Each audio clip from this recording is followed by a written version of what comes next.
پہلی open heart surgery میرے نبی کی ہوئی ہے. تو اوپن ہارٹ سرجری ہو سکتی ہے میرے نبی نے سوچ دی. وہ تو ہم زوال کا شکار ہوئے تو اور لوگ ہم سے لے گئے، ورنہ اوپن ہارٹ سرجری کا پہلا تصور میرے نبی کے سے شروع کیا گیا ہے کہ جب آپ کو معراج پہ لے جانے لگے، ام ہانی کے گھر سے آپ کو جبریل نے لیا اور حتیم میں آئے. حتیم وہ چھوٹی وال دیوار ہے جو بیت اللہ کے ساتھ، اس میں خالی جگہ. یہ بیت اللہ کا اندر ہے. جب ہمارے نبی 35 سال کے تھے تو قریش نے سوچا کہ بیت اللہ بنائیں، وہ سیدھا ہو گئے. تو وہ مستطیل تھا، لمبا زیادہ، چوڑا تھوڑا. ابراہیمی بنیادیں یہ طے کیا کہ حلال کمائی سے بنانا ہے، حرام سے نہیں. اچھا، وہ پیسے اتنے بنے کہ یہ چوکور بنا اور اگلا حصہ رہ گیا. تو کہنے لگے بس بھائی جتنا ہے اتنا ہی بناؤ.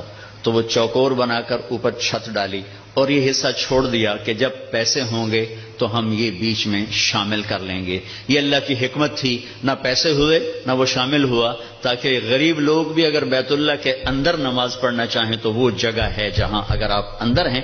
ہم تو بیت اللہ کی طرف منہ کر کے نماز پڑھتے ہیں نا، لیکن اگر آپ بیت اللہ کی طرف پشت کر کے حتیم کی طرف منہ کر کے نماز پڑھیں تو بھی آپ کی نماز ہو گئی ہے، چونکہ آپ بیت اللہ کے اندر ہیں. میں 2 دفعہ بیت اللہ کے اندر گیا، نماز پڑھی، لیکن وہ تو بڑے سفارشوں سے اور بڑے تعلقات سے، اور وہاں تو جو آدمی چلا جائے وہ بیت اللہ کے اندر ہے. تو آپ کو حتیم میں لے جایا گیا. اب آپ کو بے ہوش نہیں کرنا. یوں جبریل نے ہاتھ مارا، سارا سینہ کھل گیا، آپ دیکھ رہے ہیں، اور اس نے دل کو باہر نکالا تو دل سارے جسم سے جدا ہو گیا.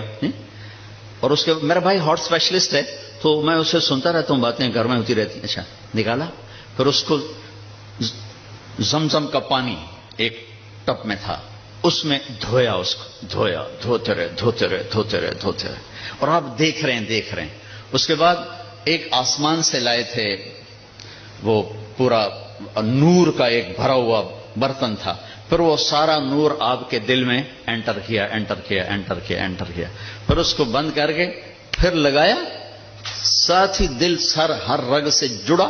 پھر سینے کو ملایا ہاتھوں سے، پھر یوں ہاتھ پھیرا. تو اب جن کی ہارٹ سرجری ہوتی ہے، اب دیکھیں یہاں کتنے بڑے بڑے ٹانکے لگے ہوتے ہیں، لیکن آپ کے سینہ مبارک پر کوئی داغ نہیں. یہ پہلی اوپن ہارٹ سرجری میرے نبی نے معراج کے واقعے میں امت کو دیا ہے اشارہ. تو ہم نکھٹو نکلے تو اور لوگ ہم سے یہ سب کچھ لے گئے. سب سے پہلی ہارٹ سرجری 4 سال کی عمر میں ہوئی، جب آپ حضرت حلیمہ کے پاس تھے اور آپ بکریاں چرانے جایا کرتے تھے. تو آپ کے بھائی، رضائی بھائی، وہ دوڑے آئے کہ میرے بھائی کو 2 بندوں نے قتل کر دیا.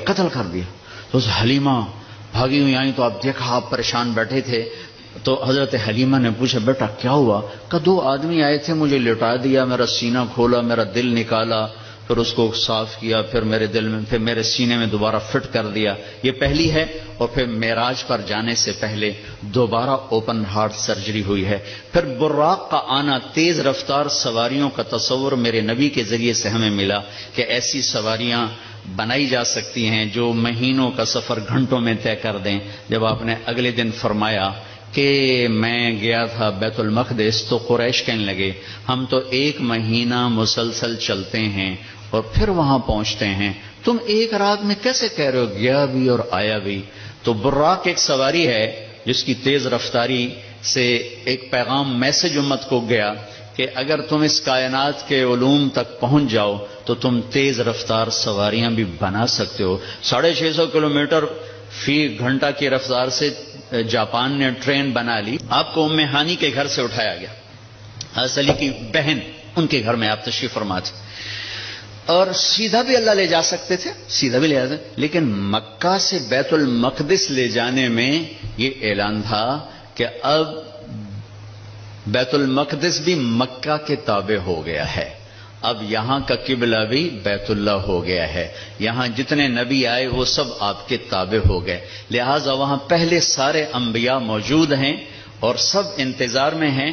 اور آپ پہلی صف میں کھڑے ہوتے ہیں تو سب ایک دوسرے کو دیکھ رہے ہیں کہ اب امامت کون کرائے گا.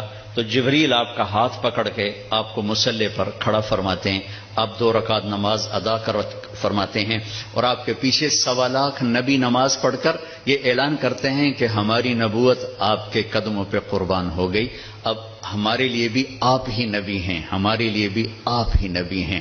عیسیٰ سے لے کر آدم تک تمام انبیاء کو وہاں کھڑا کیا گیا، تو آپ کا سینہ مبارک چاک کیا، اسی کرتے آپ تہمت پہنتے تھے، شلوار زندگی میں ایک دفعہ پہنی اور اسے پسند فرمایا، لیکن عام آپ کا لباس تہمت تھا، تو کوئی خلائی لباس کی ضرورت نہیں پڑی آپ کو، وہاں سے اٹھایا، راستے میں واقعات ہیں، ایک جگہ آپ کو اتارا، کہا یہاں نماز پڑھیں 2 نفل، کہ یہ کون سی جگہ ہے؟ کہ یہاں آپ ہجرت کر کے تشریف لائیں گے، مدینے میں اتار کے 2 نفل پڑھائے گا، پھر چلایا گیا کہ یہاں 2 نفل پڑھیں، کہ یہ کون سی جگہ ہے؟ کہ یہاں آپ کے دادا ابراہیم کی جائے پیدائش ہے، پھر چلایا گیا، تو آپ جب مصر کی طرف سے بیت المقدس کی طرف آ رہے تھے تو آپ کو خوشبو آئی، خوشبو جنت کی، آپ نے کہا یہ کیا ہے؟ تو کہا یا رسول اللہ فرعون کی ایک باندی تھی، باندی وہ ہو گئی تھی، موسیٰ علیہ السلام پر ایمان لائے، اس کی 2 بیٹیاں تھیں، ایک دودھ پینے والی، ایک ساتھ چلنے والی۔ جب فرعون کو پتا چلا تو اس نے ایک کڑاہ میں تیل ڈالا، میں واقعہ پورا سنا رہا ہوں، انہوں نے صرف اشارہ کیا تھا، نیچے آگ جلائی، جب وہ تیل کھولنے لگا تو اس نے اس باندی کو اور اس کی 2 بچیوں کو پکڑوا لیا، کہنے لگا مجھے رب مانو گی تو زندگی مبارک، اولاد مبارک، موسیٰ کے رب کو مانو گی تو پہلے تیری بیٹیاں تیرے سامنے جلاؤں گا، پھر تجھے جلاؤں گا۔ یہ مائیں بیٹھی ہیں، انہیں زیادہ پتا ہے کہ اولاد کی محبت کیا ہوتی ہے، اور اللہ نے اپنی محبت کو ماں سے تشبیہ دی ہے، باپ سے تشبیہ نہیں دی، اور اس کے سامنے 2 بچیاں جلنے کے لیے حکم ہو چکا ہے، اور اس کا ایک بول اپنی بچیوں کو بچا سکتا ہے، اور یہ گھر میں جا کے کہہ سکتی ہے اللہ معافی دے دے، میں نے کلمہ کفر کہا ہے، میں اندر سے کافر نہیں، تو جائز۔ لیکن ایک شاعری زبان پہ آ گئی ہے، ہماری اپنی زبان کی ہے، پتہ نہیں توڑے پلے پوے نہ پوے، تجھے سن لگے جی، عاشق ہوں میں عشق کماں میں، دل رکھیں وانگ پہاڑاں ہو، سہ بدیاں 1000 لامیں، کر جانے باغ بہاراں ہو، منصور جے چک سولی دتے، جڑے واقف کل اسراراں ہو، سجدیوں سر چائیں نہ باہو، توڑے کافر کہن 1000 ہو، عاشق سوئی حقیقی جڑا، قتل معشوق دے مننے، سر نو جوڑے تے مکھ نہ موڑے، بھویں 100 تلواراں کھنے، سچا عشق حسین علی دا باہو، سر دتے تے راز نہ بھنے۔ تو اس باندی نے کہا فرعون 2 ہیں، 100 ہوتی تو یہاں جلا دیتی اللہ کے نام پر۔ اس کو غصہ چڑھا، اس نے بڑی کو پکڑوایا اور یوں ڈالا، وہ چیختی رہی، مچھلی کی طرح تل گئی، پھر چھوٹی کو کھینچا اور اس کے سامنے یوں ڈال دیا، اس کی تو آہ بھی نہ نکلی، جب اس کو کھینچا تو نے کہا میری ایک خواہش، کیا؟ کہ جب میں بھی جل جاؤں تو ماں بیٹیوں کو جدا نہ کرنا، ہماری ہڈیاں کٹھی دفن کرنا کہیں۔ فرعون نے کہا ہاں ہو جائے، کود گئی وہ بھی، ان کی ہڈیاں نکال کے ایک جگہ دبا دی گئیں، یہ واقعہ ہے۔ اب میرے نبی وہاں سے گزرتے ہیں، مصر قریب ہوتا ہے، آپ کو جنت کی خوشبو آتی ہے، تو آپ فرماتے ہیں یہ خوشبو کہاں سے ہے؟ تو جبریل کہتے ہیں یا رسول اللہ جہاں فرعون کی باندی اور اس کی بیٹیوں کی ہڈیاں دفن ہیں، جس دن یہ دفن ہوئی تھیں اس دن سے آج تک اور قیامت تک یہ خوشبو اسی طرح اٹھتی رہے گی، کائنات مہکتی رہے گی۔ آگے میری بات ہے اور یہ پیغام جاتا رہے گا کہ یہ بھی زندگی کا ایک انداز ہے، اور یوں بھی زندگی گزاری جاتی ہے۔ جو کسی مقصد کے لیے جیتے ہیں اور مقصد پر مرتے ہیں وہ حسین بن جاتے ہیں، اور جو صرف پیسے پر جیتے ہیں اور پیسے پر مرتے ہیں وہ یزید بن جاتے ہیں۔ میری تاریخ گواہ ہے کہ اللہ نے اپنے قریب ترین لوگوں کو نیزوں پہ چڑھا دیا اور بدماشوں کو فرعون بنا کے تخت پہ بٹھا دیا۔ ہم کربلا محرم آتا ہے تو ہم سب حسین کے لیے روتے ہیں، محرم جاتا ہے تو سب یزیدی لبادے میں ہوتے ہیں۔ یہ کون سی تہذیب ہے، یہ کون سا کمال ہے، یہ کون سا ایمان ہے؟ پھر آپ کو بیت المقدس اتارا گیا، براق باندھ دیا گیا، دنیا دارالاسباب ہے، نبی کو اسباب دیے گئے، سواری پر لایا گیا، سواری پر۔ جب آگے جانا ہے تو اوپر والا جہان اسباب کا جہان نہیں ہے، وہ قدرت کا جہان ہے تو براق وہاں باندھ دیا گیا، اور اگلا سفر اب براق کے بغیر نہیں، 2 نفل پڑھائے گئے۔ اچھا ایک اور عجیب واقعہ یاد آ گیا، اس رات بیت المقدس کا دروازہ بند کرنے کی پوری کوشش کی چوکیدار نے، دروازہ نہیں بند ہوا، تو اس نے مستری بلائے کہ یہ دروازہ نہیں بند ہو رہا، اور اپنے بڑے پادری کو بلایا کہ حضرت یہ دروازہ نہیں بند ہو رہا۔ تو مستریوں نے کہا کہ وہ ڈاٹ ہوتی تھی نا، ڈاٹ، تو وہ تھوڑی سی نیچے آ گئی ہے، وہ اس نے پریشر اوپر ڈال دیا تو دروازہ بند نہیں ہوگا، صبح ٹھیک کر دوں گا۔ وہ جو بڑے پادری تھے نا، انہوں نے کہا بیٹا یہ ڈاٹ کا چکر نہیں، آج آخری نبی کی آمد ہے یہاں، یہ اس وجہ سے ان کے اکرام میں یہ دروازہ کھلا ہوا ہے، صبح خود ہی ٹھیک ہو جائے گا۔ یہ پادری بعد میں ایمان لے آئے تھے جب اللہ کے نبی نے دعوت نامہ بھیجا تھا، پھر ان کو عیسائیوں نے قتل بھی کر دیا تھا۔ وہاں آپ نے 2 نفل پڑھے۔ اب آپ نے اوپر جانا ہے تو مکہ سے بیت المقدس تک آپ بشریت میں ہیں، اور پھر یہاں سے اوپر جاتے ہیں تو سبحان الذی اسری بعبدہ، قرآن کی واحد سورہ جو سبحان سے شروع ہو رہی، سبحان الذی اسری، لفظ سبحان۔ سبحان میں کیا پیغام ہے کہ اللہ تمہارے قوانین سے پاک ہے، تمہارے مادی قوانین سے پاک ہے۔ مادے کا قانون یہ ہے کہ اس لباس میں کوئی سپیس میں نہیں جا سکتا، مادے کا قانون یہ ہے کہ اس لباس میں سپیس میں جاتے ہی پھٹ جائے گا، کیونکہ جو ہمارے اوپر ہوا کا پریشر ہے، جب ہوا سے اوپر جائیں گے اور پریشر ریلیز ہوگا تو ہم خود بم بن کے پھٹ جائیں گے۔ ہر مرد عورت کے اوپر 280 من ہوا کا پریشر ہے، اس پریشر کو روکنے کے لیے ہمارے اندر پریشر ہے، جب ہم اوپر جائیں گے تو دھڑوں ایک دھماکہ ہوگا، چونکہ اوپر سے ہوا ہٹے گی تو ہم پھٹیں گے۔ اس پریشر کو مصنوعی طور پر راکٹ میں کریٹ کیا جاتا ہے لباس کے اندر، اس کے اندر، تب ہم اوپر جاتے ہیں کہ تمہارا رب ان سارے قوانین سے پاک ہے، سبحان سبحان۔ اوپر جانے کے لیے آسرا چاہیے، جبریل نہیں، جبریل کا آسرا بھی نہیں چاہیے، سبحان تمہارے قانونوں کا محتاج نہیں ہے۔ اتنی لمبی کائنات میں رات کے اندر سفر پورا ہو جائے گا، کیسے ہوگا؟ نہیں ہو سکتا، ہو سکتا ہے، کیوں؟ سبحان کہ تیرا رب زمان کا بھی مالک ہے، مکان کا بھی مالک ہے۔ ٹائم کو روکنا، زمانے کو روکنا، مکان کو روکنا تمہارے لیے ناممکن ہے، تیرے رب کے لیے ممکن ہے۔ آئنسٹائن مر رہا تھا تو کسی نے کہا تیرے جیسا سائنسدان بھی مر رہا ہے، کہنے لگا ہاں ٹائم سے باہر نکال دو تو میری موت نہیں ہوگی، موت سے بچ جاؤں گا، اور ٹائم سے باہر مجھے کون نکالے گا؟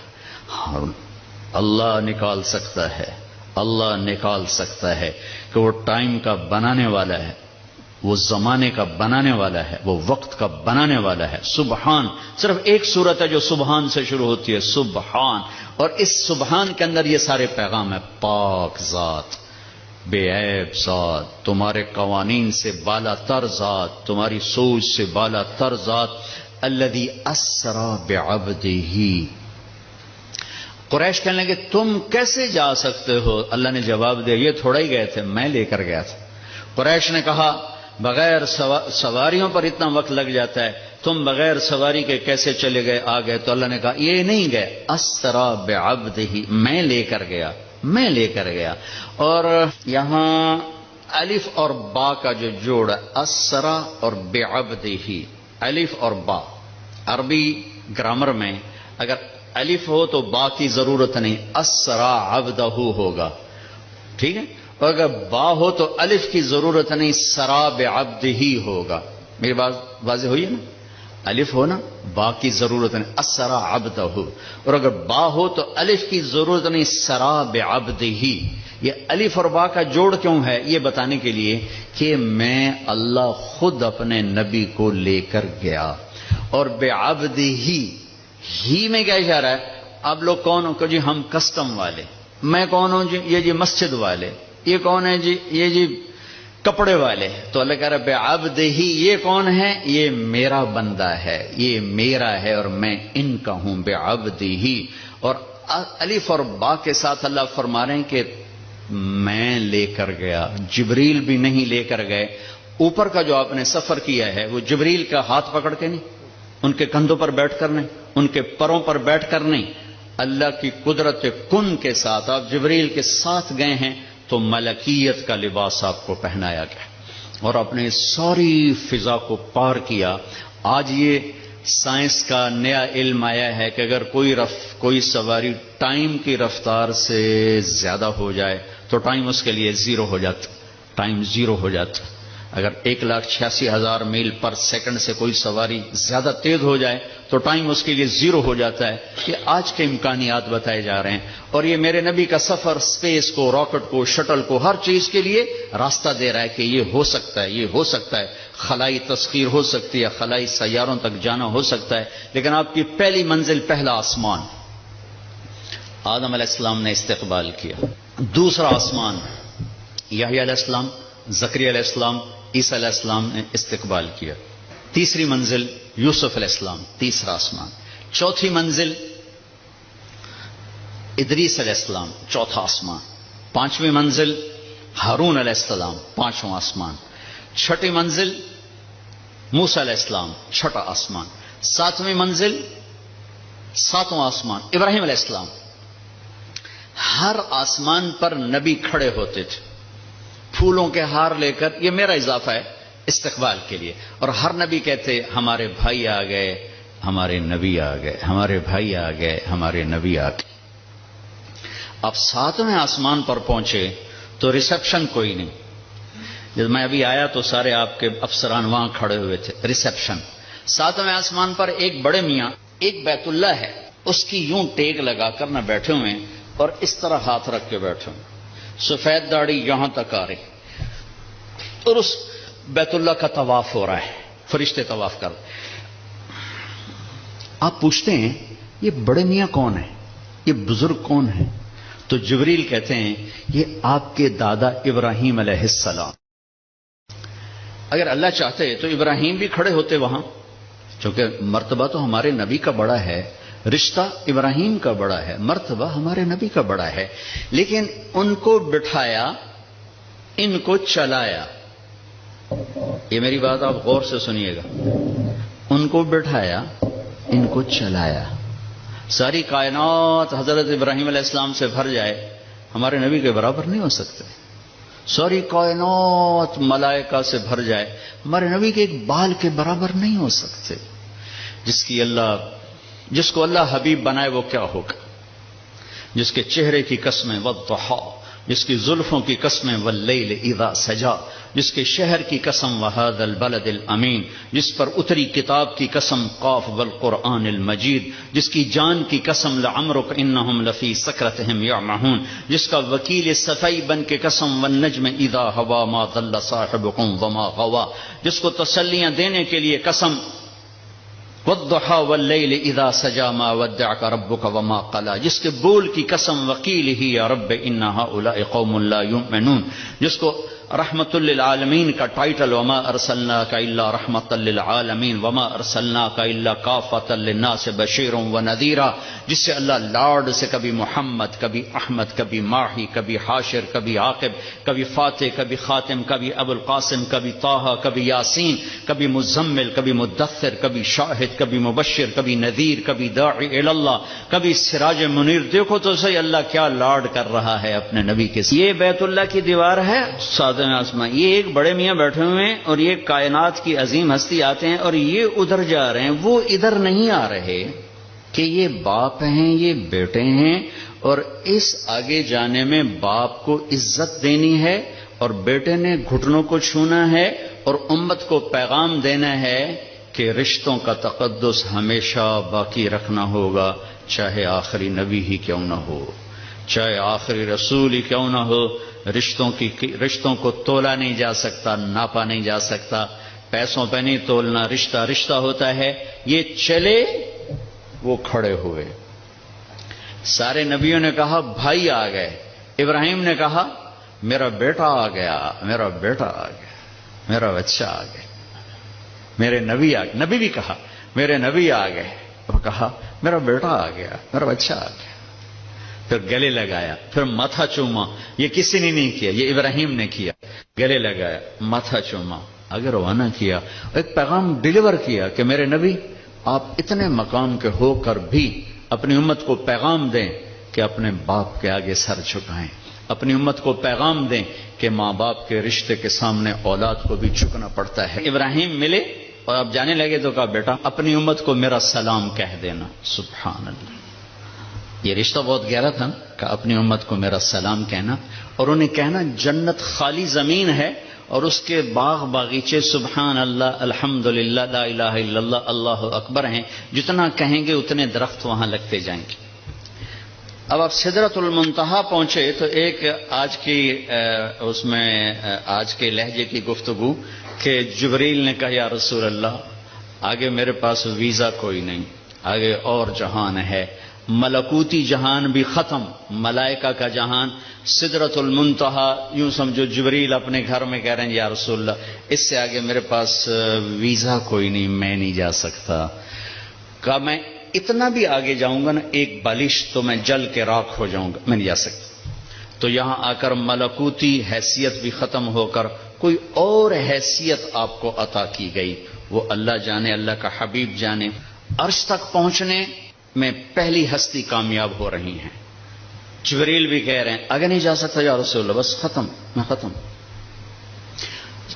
عرش پہلی دفعہ اس کے دروازے کسی ہستی کے لیے کھل رہے ہیں اور آپ کے قدم عرش پہ پڑ رہے ہیں، اور چوتھی منزل آپ کی اللہ اور حبیب اللہ ہیں کہ اللہ نے سارے پردے ہٹا کر اپنا آپ دکھا کر کہا السلام علیک ایھا النبی ورحمۃ اللہ وبرکاتہ، اے میرے محبوب آپ کا رب آپ کو سلام پیش کرتا ہے۔ اور یہاں حبیب اور حبیب اللہ میں ملاقات ہے، ثم دنا فتدلى فكان قاب قوسین او ادنى۔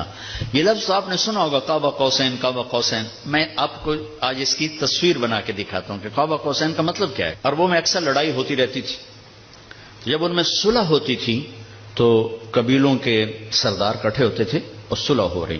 صلح کیسے ہوتی تھی؟ یہ ایک کمان ہے عرب سردار کے ہاتھ میں، یہ دوسری کمان ہے دوسرے عرب سردار کے ہاتھ میں، ان دونوں کی لڑائی ہے۔ یہ دو عرب سردار ان میں صلح کروا رہے ہیں، یہ دو ساتھ ان کے اس صلح کو پورا کرنے کے لیے آ رہے ہیں۔ اب یہ ایک محفل ہوتی تھی تو ایک عرب سردار اٹھ کے اپنی کمان یوں کرتا تھا، یہ کمان کا وہ دھاگا ہے جس کے اوپر تیر کھینچا جاتا تھا، اور یہ وہ لکڑی ہے، ٹھیک ہوگی یہ۔ اب یہ یوں آ کر اپنی کمانوں کے سرے یوں ملا دیتے تھے۔ آپ دیکھ رہے ہیں سارے،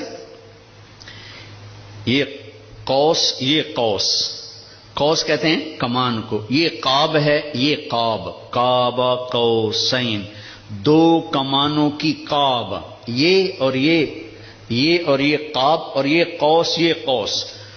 تو اس ملنے کو عربی میں کہا جاتا ہے قاب قوسین، کہ اب جیسے دو کمانیں ان کے کنارے آپس میں مل گئے تو یہ سردار بھی آپس میں مل گئے، اب ان میں لڑائی نہیں ہوگی۔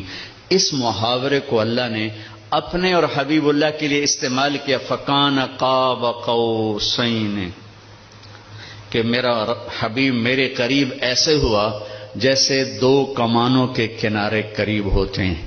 اگلی عجیب بات بتاؤں، او ادنا، او ادنا، اس کی کیفیت صرف اللہ جانتا ہے کہ نہیں میرے حبیب اس سے بھی زیادہ میرے قریب ہو گئے۔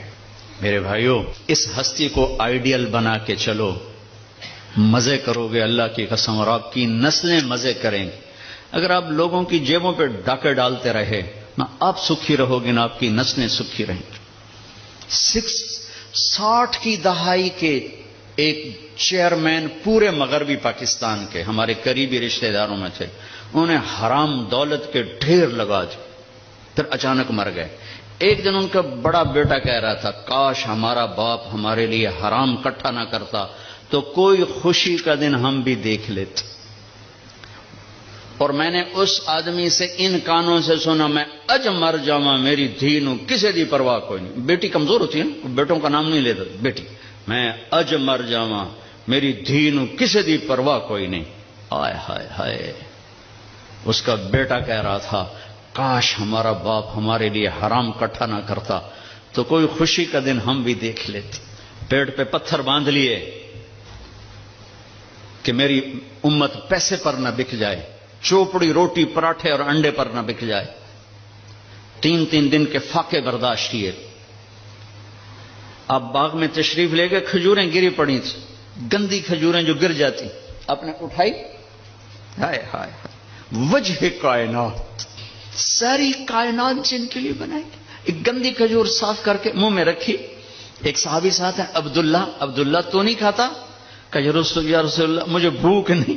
بھوک کا مسئلہ نہیں تھا، وہ کھجور کھانا مشکل تھا. جی مجھے بھوک نہیں. کہ عبداللہ مجھے بھوک ہے، آج چوتھا دن ہے میں نے کچھ نہیں کھایا، چوتھا دن، مجھے 8 بجے تک چائے نہ ملے میرے سر میں درد ہو جاتا ہے. جی میں چائے نہیں پیتی، سیرج پیڑ پہ گئی ہے. آج چوتھا دن ہے عبداللہ، میں نے کچھ نہیں کھایا، گری پڑی کھجور صاف کر کے کھائی ہے. کسٹم والوں کو پیغام دیا ہے، پیسہ سب کچھ نہیں ہوتا ہے، انسانیت بہت بڑی معراج ہے. اللہ کا ترازو پیسوں کو نہیں تولے گا، تیرے کردار کو تولے گا، تیری سچائی کو تولے گا، تیری دیانت کو تولے گا. اللہ اور حبیب اللہ کی ملاقات ہے، قاب قوسین او ادنی. پھر وہاں سے آپ کی واپسی ہوئی ہے تو 50 نمازیں لے کر واپس آئے. میں اللہ پہ قربان جاؤں، اللہ نے 5 دینے تھیں، 50 کیوں دی ہیں؟ نماز کی اہمیت بتانے کے لیے کہ نماز بڑی عظیم چیز ہے. آگے آپ نے کچھ کہا ہی نہیں، چپ کر کے واپس آ گئے. تو میں نے کہیں پڑھا نہیں، لیکن مجھے لگتا ہے اللہ نے 6 آسمان پہ موسیٰ علیہ السلام کو کھڑا کر دیا، ہوگا چونکہ پڑھا ہوا نہیں، وجدان ہے. یا رسول اللہ، اللہ کی ملاقات کیسی رہی؟ بہت اچھی رہی. کیا ملا؟ کہ 50 نمازیں. کہا توبہ یا رسول اللہ، یہ کون پڑھیں گے؟ اب واپس جا کے تھوڑی کم کروائیں. واپس گئے، 5 کٹ. پھر آگے موسیٰ کھڑے تھے، کتنی؟ 5. نہیں یا رسول، واپس جائیں. پھر 5. 9 چکر لگے، آنا جانا 5. صرف یہ بتانے کے لیے کہ کسٹم والوں، نماز بھی ایک بہت بڑا حکم ہے. جب 5 رہ گئیں تو موسیٰ علیہ السلام نے پھر کہا واپس جائیں، کوئی نہیں پڑھیں گے. آپ نے کہا مجھے شرم آتی ہے، اب 5 کم ہو رہے ہیں، اب جاؤں گا تو 5 کم ہو گئی تو پیچھے کیا بچا؟ میں نہیں جاتا. تو کہنے لگے چلو ٹھیک. میری امت پہ 2 نمازیں فرض تھیں، انہوں نے کوئی نہ پڑھی. یہ کسٹم والے 5 کی تھو پڑھنے نے، ایک نہیں پڑھنی، 5 کی تھو پڑھنی. میں کہا نہیں، میں نہیں، بس ٹھیک ہے. یہ پھر غیب سے آواز آئی اوپر سے، میرے حبیب آپ نے 5 قبول کی، ہمارے ہاں 50 ہی ہیں، آپ کی امت 1 پڑھے گی 10 لکھی جائیں گی، 1 پڑھے گی 10 لکھی جائے گی. تو یہ وہاں سے تحفہ لے کر آئے. وَلَقَدْ رَآهُ نَزْلَةً أُخْرَى عِنْدَ سِدْرَةِ الْمُنْتَهَى. پھر واپسی پہ جبریل سے پھر آپ کی ملاقات ہوئی. پھر وہاں سے واپس آئے اور پھر بیت المقدس پہنچے. پھر وہاں سے براق پہ سوار ہوئے اور صبح نہیں، اسی وقت آپ کے سردی کا زمانہ تھا، بستر کی گرمائش ابھی ختم نہیں ہوئی تھی کہ واپس اپنے بستر پر تشریف لے آئے. صبح آپ نے حضرت خدیجہ سے کہا یہ ہوا ہے، میں بتانا چاہتا ہوں. وہ ڈر گئی، یا رسول اللہ لوگ تو بہت جھٹلائیں گے. کہا جھٹلائیں، جو مرضی کریں، میں بتانا چاہتا ہوں.